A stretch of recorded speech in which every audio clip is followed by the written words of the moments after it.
안녕하세요. 마틸다입니다. 오늘도 이어서 하느님이시요 사람이신 그리스도의 시 읽어드리겠습니다. 책과 저자 소개가 궁금하신 분은 동영상 아래를 참고하세요. 공생활 첫해 40장 예수께서 유다의 목자 이삭을 찾아가신다. 물소리가 요란한 시원한 계곡이 나온다. 은빛의 작은 급류에서 거품을 내고 튀어오르면서 남쪽으로 흘러간다.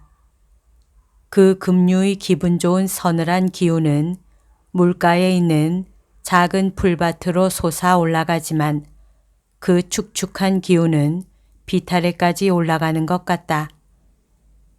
그것은 땅에서 덤불과 잣나무들을 거쳐 호두나무가 많이 섞여 있는 키 큰 나무 꼭대기에까지 올라가는 갖가지 색깔의 에메랄드와도 같다.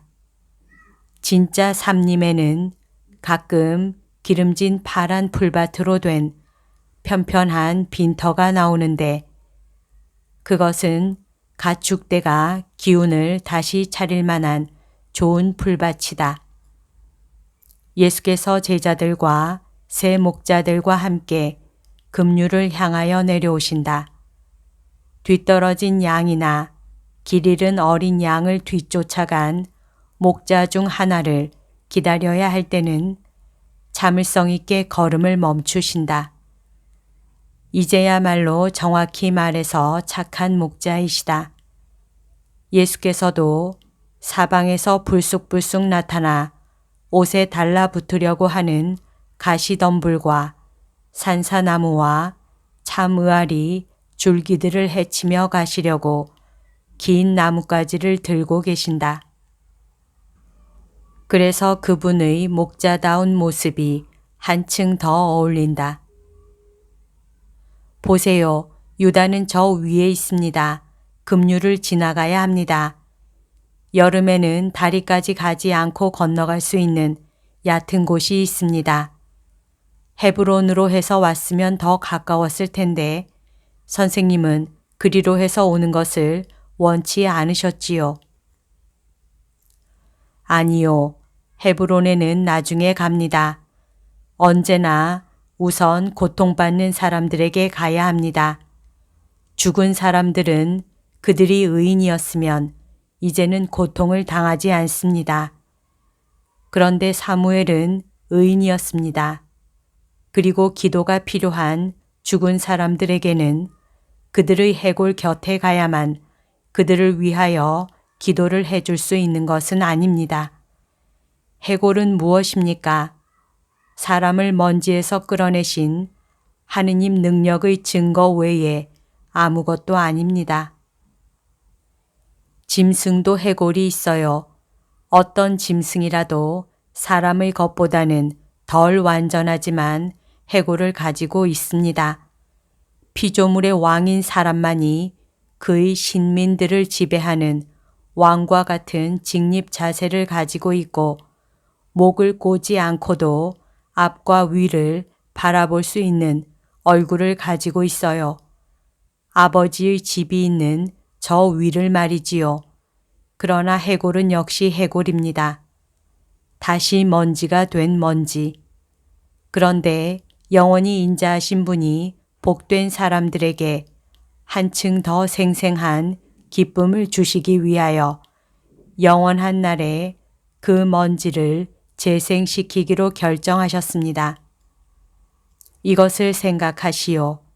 즉, 영들만이 모여서 이 세상에서 사랑하였던 것처럼 서로 사랑할 뿐만 아니라 그보다 훨씬 더 많이 사랑할 것이고 또한 그들이 이 세상에서 가졌던 모습으로 서로 다시 보는 기쁨을 누릴 것입니다. 엘리야 영감의 아이들이 그랬던 것과 같이 머리가 곱슬곱슬한 귀여운 아기를 레위와 요셉의 아버지 어머니와 같이 사랑으로 빛나는 마음과 얼굴을 가진 아버지 어머니들을 만나는 기쁨을 누릴 것입니다. 그리고 요셉 자네도 자네가 늘 그리워하는 그 얼굴들을 보게 될 것일세. 하늘에는 의인들 가운데 고아도 호라비도 없을 것입니다. 죽은 이들을 위한 기도는 어디서나 할 수 있습니다. 그것은 우리와 결합해 있었고 하느님이시고 어디에나 계시는 완전한 영과 결합하여 있는 영을 위한 영의 기도입니다. 오, 영적인 모든 것의 거룩한 자유. 거리도 없고 망명도 없고 감옥도 무덤도 없어요. 육체로서의 유대가 아닌 것을 갈라놓고 무능하게 만들어서 괴롭게 하는 것은 아무것도 없을 것입니다. 당신들은 당신들이 가지고 있는 가장 좋은 것을 가지고 사랑하는 사람들에게로 갈 것이고 그 사람들도 그들이 가지고 있는 가장 좋은 것을 가지고 당신들에게로 올 것입니다. 그리고 서로 사랑하는 영들의 이 애정 토로에서는 모든 것이 하느님의 영원한 불 둘레에서 진행될 것입니다. 그 영원한 불은 과거에 있던 것, 지금 있는 것, 장차 있을 모든 것을 창조하시는 절대적인 완전 무결한 영이시고 당신들을 사랑하시고 사랑하는 것을 가르쳐 주시는 사랑입니다. 이제 얕은 곳에 다 온 것 같군요. 개울 바닥에 있는 얼마 안 되는 물에 찰랑찰랑 돌들이 일렬로 놓여 있는 것이 보이는군요. 예, 선생님, 여기입니다. 물이 불어날 때는 요란스러운 하나의 폭포가 되지만 지금은 얕은 곳에 놓여 있는 큰 돌 6개 사이로 지나가는 즐거워 보이는 7줄기의 작은 시냇물 같습니다. 사실 대강 다듬은 큰 돌 6개가 한 뼘 남짓씩 떨어져서 급류바닥에 놓여 있고 그곳까지는 반짝이는 오직 하나의 편편한 리본 같던 물이 7가닥의 작은 리본으로 갈라진다. 그 물줄기는 즐거운 듯이 흘러가며 얕은 곳을 지나 다시 시원한 하나의 물줄기로 합쳐지려고 서두르며 바닥의 모래와 조잘거리면서 흘러내려간다. 목자들은 양들이 건너가는 것을 감시한다. 양들의 일부분은 돌들을 밟고 건너고 덜어는 아예 깊이가 한 뼘밖에 되지 않는 물로 내려가서 거품을 내며 좔좔거리고 흘러가는 금강석 같은 물을 마신다. 예수께서는 돌다리로 건너가시고 제자들도 뒤에 따라간다. 일행은 건너편 기슭에서 다시 걸어가기 시작한다. 선생님은 이사학에게 선생님이 여기 오셨다는 것만 알리라고 하시고 마을에는 안 들어가시겠다고 말씀하셨지요. 그래요. 그렇게 하려고 합니다. 그러면 여기서 헤어지는 것이 좋겠습니다. 저는 이사학을 만나러 가겠습니다. 레위와 요셉은 양떼들을 데리고 선생님을 모시고 있을 것입니다. 저는 여기서 올라가겠습니다. 그것이 더 빠를 것입니다. 그러면서 엘리야는 저 꼭대기에 햇빛을 받아 빛나는 한 무리의 하얀 집들을 향하여 비탈을 올라가기 시작한다. 나는 그를 따라가는 것 같은 느낌이 든다. 그가 첫 번째 집들이 있는데 이르렀다. 그는 집들과 정원들 사이에 나 있는 오솔길로 들어서서 몇십 미터를 가다가 더 넓은 길로 돌더니 거기에서 어떤 광장으로 들어간다. 이 모든 일이 아침 이른 시간에 일어났다는 말을 하지 않았다. 이 말을 지금 하는 것은 광장에 아직 장이 서 있다는 것을 설명하기 위해서이다. 주부들과 장사꾼들이 광장에 그늘을 지게 하는 나무들 밑에서 큰 소리로 떠들고 있다. 엘리야는 서슴지 않고 광장이 큰 길로 이어지는 지점까지 간다. 그 길은 꽤 아름답다. 아마 그 마을에서 제일 아름다운 길인 것 같다. 모퉁이에 오막살이가 하나 있다. 오막살이라기보다는 문이 열려있는 방 하나가 있다. 문지방 바로 곁에 초라한 침대가 하나 있고 그 위에는 해골처럼 마른 불구자가 애처로운 목소리로 행인들에게 동정을 청하고 있다. 엘리야는 급히 들어가며 이삭, 날새 하고 말한다. 자네가 올 줄은 몰랐는데 자네는 지난달에 왔었지. 이삭, 내가 왜 왔는지 알겠나? 모르겠는데 자네 흥분해 있구먼. 무슨 일이 생겼어?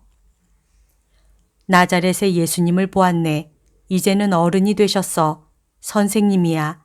나를 찾아오셨어. 그리고 우리들을 보고 싶어 하셔. 아이고 이삭, 자네 어디 불편한가? 사실 이삭은 죽는 것처럼 털썩 쓰러졌다. 그러나 그는 다시 정신을 차린다. 아니야, 그 소식 때문에. 어디 계셔? 어떠시던가? 아이고, 배웠으면 좋겠는데. 저 아래 계곡에 계셔. 자네에게 정확히 이렇게 말하라고 하시며 나를 보내셨어. 이삭 오시오. 보고 싶고 축복해 주고 싶소. 이렇게 말이야. 자네를 데리고 내려가는 일을 도와줄 사람을 불러오겠네. 선생님이 그렇게 말씀하셨나? 그렇게 말씀하셨어.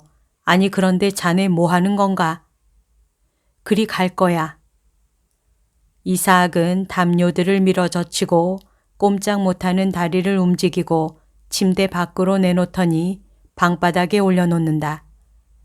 그는 아직은 약간 자신 없는 듯이 비틀거리며 일어선다. 이 모든 것이 엘리야가 눈을 둥그렇게 뜨고 바라보고 있는데 눈 깜짝할 사이에 이루어졌다. 마침내 그는 깨닫고 소리를 지른다. 어떤 작은 할머니가 이상해서 달려온다. 그 할머니는 불구자가 일어나서 다른 것 입을 것이 아무것도 없으며 담요 한 장을 몸에 두르는 것을 본다. 노파는 겁을 집어먹은 암탉처럼 소리를 지르며 가버린다. 가세, 더 빨리 하게. 그리고 사람들이 몰려오기 전에 여기서 떠나세. 빨리, 엘리야. 그들은 뒤뜰 문으로 해서 뛰어나온다. 그리고 마른 나뭇가지로 엮은 사립짝을 밀어 닫는다. 그들은 밖으로 나와서 보잘것없는 오솔길로 빨리 걷다가 야채 밭들 가운데 난 작은 길로 들어서고 거기에서 풀밭과 나무숲을 건너질러 개울에까지 내려온다. 저기 예수님이 계셔. 하고 엘리야가 손가락질하며 말한다. 흰옷에 붉은 겉옷을 입으신 키 큰 금발 미남자 말이야. 이삭은 풀을 뜯고 있는 양떼들 사이로 뛰어가 승리와 기쁨과 경배를 곁들여 부르짖으면서 예수의 발 아래 엎드린다. 이삭, 일어나시오. 내가 왔소. 당신에게 평화와 축복을 갖다 주려고 왔어요. 얼굴을 보게 일어나시오. 그러나 이삭은 일어나지를 못한다. 너무나 많은 감격이 한꺼번에 왔다. 그래서 땅에 엎드린 채 행복의 눈물을 흘리고 있다. 당신은 곧 왔군요. 올 수 있을까 하고 생각해 보지 않았어요. 주님이 오라고 말씀하셨으니 왔습니다. 선생님, 이 사람은 문도 닫지 않고 돈도 챙기지 않았습니다. 상관없어요. 천사들이 그의 집을 지켜줄 것입니다. 이삭, 기쁩니까?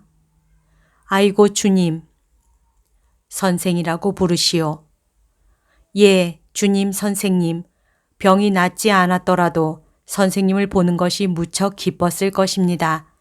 제가 어떻게 이다지도 선생님의 총애를 받을 수 있었습니까? 이삭, 당신의 믿음과 인내 때문이요. 당신이 얼마나 고통을 당했는지 나는 압니다.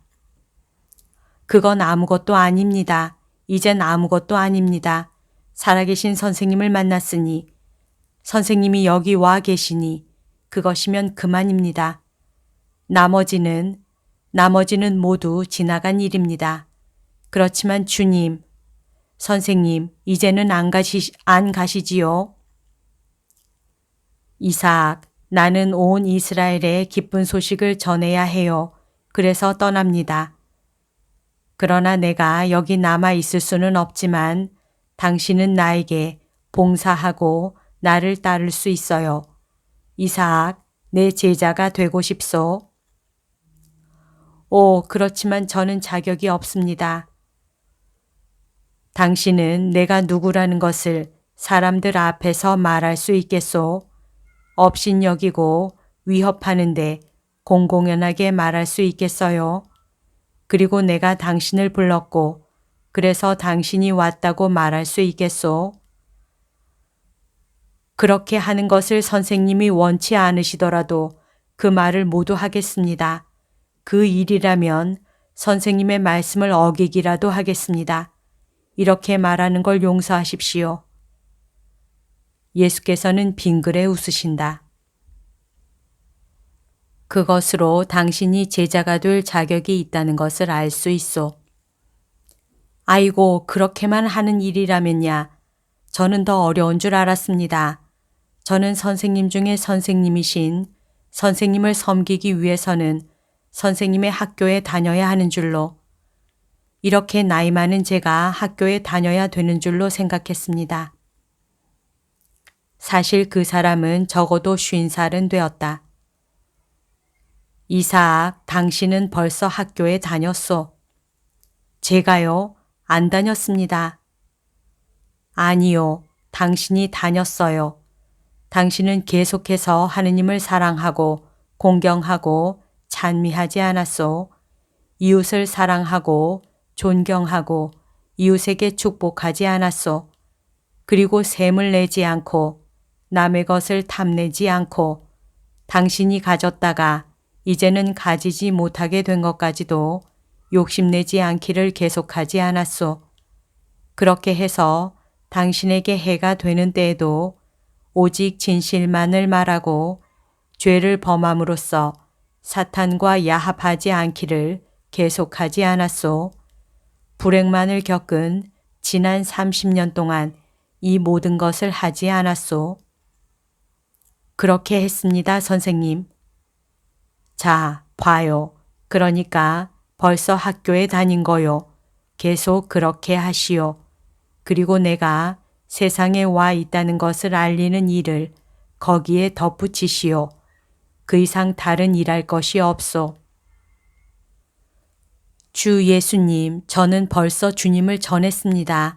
제 다리가 구부러져서 얻어먹으면서 이 마을에 와서 아직 양털 깎는 일이나 젖 짜는 일을 좀 할 때 제게 오는 어린이들에게 선생님을 전했고, 그 후 병이 더해져서 허리 아래를 쓰지 못하게 되었을 때는 그들이 제 침대 곁으로 올 때 이야기를 해 주었습니다.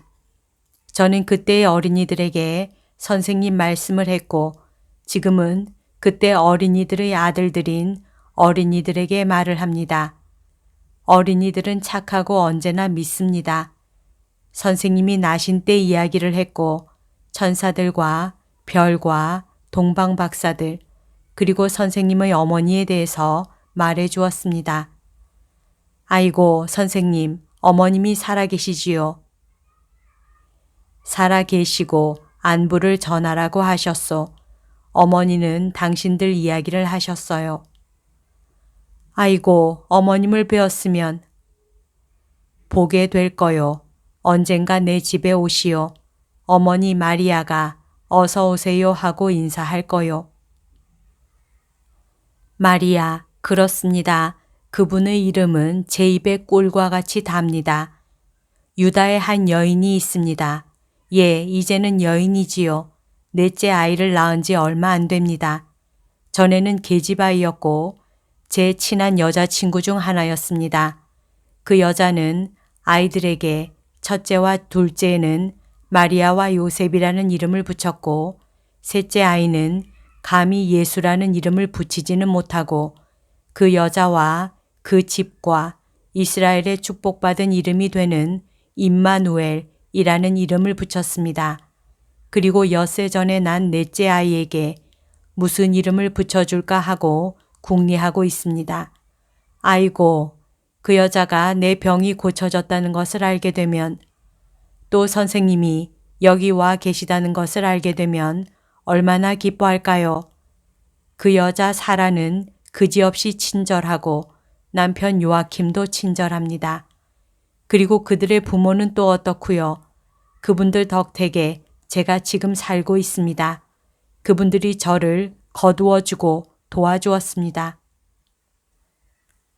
그들에게 가서 해가 너무 내리쬐는 시간에 피난처를 청하고 그들의 자선을 위하여 축복을 갖다 주십시다. 선생님, 이곳에서는 양떼를 위해서도 또 틀림없이 흥분해 있을 사람들을 피하기 위해서도 더 편리할 것입니다. 제가 일어나는 것을 본 그 노파가 틀림없이 말을 했을 것입니다. 일행은 급류를 따라가다가 더 남쪽에 가서 급류를 뒤에 남겨두고 오솔길로 들어선다. 그 오솔길은 배의 이물처럼 생긴 산의 물결 가르는 부분같이 된 곳을 따라 올라가기 때문에 어지간히 가파르다. 이제는 급류가 올라가는 길과 반대쪽에 있으며 양쪽에 솟아있는 산들 사이 바닥으로 흘러가는데 그 산들은 서로 엇갈리면서 기복이 심한 아름다운 계곡을 이루고 있다. 나는 이 장소를 알아보겠다. 혼동할 수가 없다. 지난 봄에 보았던 예수와 어린이들의 환상이 벌어졌던 장소이다. 내가 잘 아는 마른 돌로 쌓은 낮은 담이 계곡을 자른 소유지의 경계를 이루고 있다. 사과나무들과 무화과 나무들과 호두나무들이 있는 풀밭들이 저기 있고 초록빛깔 바탕 위에 흰집이 저기 있는데 삐죽하게 나온 그 측면이 계단을 보호하고 동시에 회랑도 되고 의지할 곳도 되며 맨 꼭대기에는 작은 둥근 지붕이 있으며 우물이 있는 야채밭이 있고 정자와 화단들이 있다. 집안에서 커다란 목소리들이 들려온다. 이삭은 앞으로 나아가 집 안으로 들어가서 큰 소리로 묻는다. 마리아, 요셉, 임마누엘 어디 있냐? 예수님한테로 오너라. 세 꼬마가 달려온다. 5살쯤 된 계집아이와 4살, 2살 된 사내아이 둘인데 2살짜리는 아직 걸음걸이가 시원치 않다. 그들은 다시 살아난 사람을 보고 입을 딱 벌린 채로 있다. 그러다가 계집아이가 외친다. 이삭 아저씨야. 엄마, 이삭 아저씨가 여기 왔어. 유딧 할머니가 맞았어. 떠들썩한 방에서 아이들 어머니인 한 여인이 나온다. 갈색 머리에 키가 크고 건강해 보이며 멀리서 보아 아름다운 여인인데 명절 빔을 입어서 더 아름답다. 흰 아마로 만든 옷은 화려한 슈미즈 같은데 주름이 져서 발목까지 내려오며 웬만큼 굵은 허리에 여러 가지 빛깔로 된 숄로 졸라매서 펑퍼짐한 엉덩이를 돋보이게 하고는 술이 달린 숄이 무릎 언저리까지 내려와 뒤로 처지고 앞쪽으로는 폭에서 허리께에 선세공을 한 버클로 고정시켰기 때문에 벌어져 있다. 엷은 밤색 바탕에 색깔 있는 장미 가지 술을 놓은 가벼운 베일이 따 느린 검은 머리에 작은 터번 모양으로 고정되고 목덜미에서 주름져서 굽슬굽슬하게 어깨와 가슴으로 내려온다. 고리로 연결된 작은 메달로 된 관이 머리에 고정되어 있다. 무거운 고리로 된 귀걸이가 늘어져 있다. 긴 웃옷은 옷에 있는 여러 개의 구멍을 거쳐 지나가는 은 목걸이로 죄어져 있다. 팔에는 무거운 은 팔찌가 끼워져 있고. 이삭, 아니 어떻게 된 거야? 유딧 아주머니가 쨍쨍 내리쬐는 해 때문에 머리가 돈 줄 알았는데 이삭 걷고 있잖아. 대관절 어떻게 된 거야? 구세주께서 아이고 살아. 그분이야. 그분이 오셨어. 누구 말이야? 나자렛의 예수님 말이야. 어디 계셔? 저기 호두나무 뒤에 여기서 받아주겠느냐고 물으셔. 요아킴, 어머니 모두들 와요. 메시아가 오셨어요. 여자, 남자, 소년, 아기들이 소리를 지르며 나온다. 그러나 키가 크고 위험 있는 예수를 보고는 겁을 집어먹고 화석이 된 것처럼 꼼짝 않고 있다. 이 집과 여러분 모두에게 평화가 있기를 바랍니다. 하느님의 평화와 강복이 있기를. 예수께서 미소를 지으시면서 사람들을 향하여 천천히 걸어가신다. 친구분들, 나그네에게 휴식처를 주시겠습니까? 그러시면서 한층 더 미소 지으신다. 예수의 미소가 두려움을 물리쳤고 남편이 용기를 내서 말한다. 들어오십시오, 메시아님. 우리는 선생님을 알지 못하면서도 사랑했습니다. 선생님을 알고 나서는 더 사랑할 것입니다. 우리 집은 오늘 3가지 일로 마냥 즐겁습니다. 선생님과 이사학과 제 셋째 놈의 할례 때문입니다. 선생님 그 애에게 축복해 주십시오. 여보, 아기를 데려와요. 주님, 들어오십시오. 그들은 잔치를 하려고 준비해 놓은 방으로 들어간다. 사방에 식탁과 음식, 양탄자와 나뭇가지 장식들이 있다. 사라가 잘생긴 갓난아기를 안고 와서 예수께 내민다. 하느님께서 항상 이 아기와 같이 계시기 바랍니다. 이름이 무엇입니까? 이름이 없습니다. 얘는 요셉, 또 얘는 임마누엘입니다. 그런데 막내는 아직 이름이 없습니다. 예수께서는 두 내외를 똑바로 바라보시며 미소를 짓고 말씀하신다. 아기가 오늘 할례를 받아야 한다면 이름을 정해야지요. 두 내외는 서로 쳐다보고 예수를 쳐다보고 입을 벌리다가 아무 말 하지 않고 입을 다시 다문다. 모두가 주의를 기울인다. 예수께서는 계속 말씀하신다. 이스라엘 역사의 위대한 이름, 기분 좋은 이름, 축복받은 이름이 하도 많은데 가장 기분 좋고 가장 축복받은 이름은 벌써 주었지만 그래도 어떤 다른 이름이 남아있을지도 몰라요. 두 부부가 함께 외친다. 주님, 선생님의 이름이요. 그리고 아내가 덧붙인다. 그렇지만 그 이름은 너무 거룩해서. 예수께서는 빙그레 웃으며 물으신다. 할례는 언제입니까? 집도자를 기다리는 중입니다. 나도 예식에 참여하겠소. 그동안 내 이사학 때문에 당신들에게 감사합니다. 이제는 이사학이 착한 분이 필요치 않게 되었습니다. 그러나 착한 분들은 아직 하느님이 필요합니다. 당신들은 셋째 아이 이름을 하느님께서 우리와 함께라고 지었습니다. 그러나 당신들은 내 봉사자에게 자선을 베푼 때부터 하느님을 모시고 있습니다. 축복을 받으시오. 세상에서도 하늘에서도 우리는 당신들의 이름, 행위를 기억할 것입니다. 이사학은 지금 떠납니까? 우리를 떠나는 것입니까? 섭섭하시겠지요. 그러나 그 사람은 그의 선생에게 봉사해야 합니다. 그런 다음 돌아올 것입니다. 나는 다시 오겠습니다. 당신들은 그동안 메시아에 대해 말하시오. 세상 사람들을 설득하려면 메시아에 대해 말을 아주 많이 해야 합니다. 기다리는 사람이 오는군요. 점잔을 빼는 사람이 조수를 데리고 들어온다. 인사를 하고 절을 하고 아기가 어디 있소? 하고 그 사람이 거만하게 묻는다. 여기 있습니다. 그렇지만 메시아께 인사하세요. 여기 계신데. 메시아요? 이사학을 고쳐준 사람 말이요. 아오. 하지만 그 이야기는 나중에 합시다. 나는 바쁘오. 아기와 이름을. 거기 있는 사람들은 그 사람의 태도에 자존심이 상한다. 그러나 예수께서는 그 무례한 언행이 당신께 대한 것인 것이 아닌 것 같이 미소를 지으신다. 그리고 아기를 받아 그를 축복하시려는 것처럼 아름다운 손가락으로 만지시면서 말씀하신다. 아기의 이름은 예사이요. 하고 말씀하시고 아기를 아버지에게 돌려주신다. 아버지는 거만한 사람과 다른 사람들과 같이 옆방으로 간다. 예수께서는 죽을 힘을 다해서 우는 아이가 돌아올 때까지 그곳에 그대로 계시다. 아기 엄마, 아기를 나에게 주시오. 울지 않게 될 것입니다. 하고 괴로워하는 어머니를 위안하시려는 듯이 말씀하신다. 아기는 예수의 무릎에 오자 과연 울음을 그친다.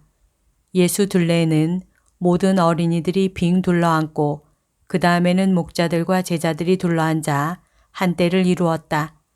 밖에는 엘리야가 울타리 안에 가둔 양들이 매매하고 울고 있다. 집안에서는 즐겁게 웅성거리는 소리가 들린다. 예수와 제자들에게 맛있는 것들과 음료를 갖다 드린다. 그러나 예수께서는 그것들을 어린이들에게 나누어 주신다. 선생님 안 드십니까? 받아들이지 않으시는군요. 진심으로 드리는 건데요. 요아킴, 나도 압니다. 그래서 진심으로 받아들입니다. 그러나 어린이들을 즐겁게 하게 내버려 두시오. 이것이 내 기쁨이요. 선생님, 저 사람 일은 상관하지 마십시오. 아니다, 이사아가. 나는 그가 빛을 보도록 기도한다. 요한아, 두 어린 것을 데리고 가서 양들을 보여주어라. 마리아야, 너는 더 가까이 오너라. 내가 누구냐? 베들레헴에서 난 나자렛의 마리아 아들 예수요. 이삭 아저씨가 아저씨를 봤대요. 그래서 내가 착하게 되라고 아저씨 어머니의 이름을 붙여줬어요. 하느님의 천사처럼 착하고 산 꼭대기에 핀 백합꽃보다도 더 깨끗하고 제일 거룩한 레위파 사람이 그래야 할 것처럼 경건하고 해서 그분을 본받아야지. 그렇게 하겠니? 네, 예수님. 선생님이라고 하든지 주님이라고 해야 한다 얘야. 유다야, 이 아이가 내 이름을 부르게 내버려 두어라. 죄 없는 어린이들의 입술로 해서 나와야 이 이름이 내 어머니의 입술에서 나오는 때와 같은 소리를 잃지 않는다. 오랜 세월이 흐르는 동안 모든 사람이 이 이름을 부를 것이다. 어떤 사람들은 자기의 이익을 위해 부르고 어떤 사람들은 여러 가지 이유로 또 많은 사람은 이 이름을 모독하기 위하여 부를 것이다. 오직 죄 없는 사람들만이 이해 타산 없이 증오심 없이 이 어린아이와 내 어머니의 사랑과 같은 사랑을 가지고 이 이름을 부를 것이다. 죄인들도 내 이름을 부를 것이다. 그러나 동정이 필요해 부를 것이다. 너는 왜 나를 예수라고 부르니? 예수께서는 어린아이 머리를 쓰다듬으면서 물으신다. 나는 예수님을 아버지와 엄마와 동생들처럼 좋아하니까. 이렇게 말하면서 예수의 무릎을 껴안고 얼굴을 쳐들면서 웃는다. 예수께서는 그에게 입맞춤 하시려고 몸을 숙이신다. 이렇게 해서 모든 것이 끝난다. 여기까지가 오늘 들려드릴 내용입니다. 오늘도 하느님의 뜻 안에서 서로 사랑하는 하루 보냅시다. 사랑합니다. 축복합니다.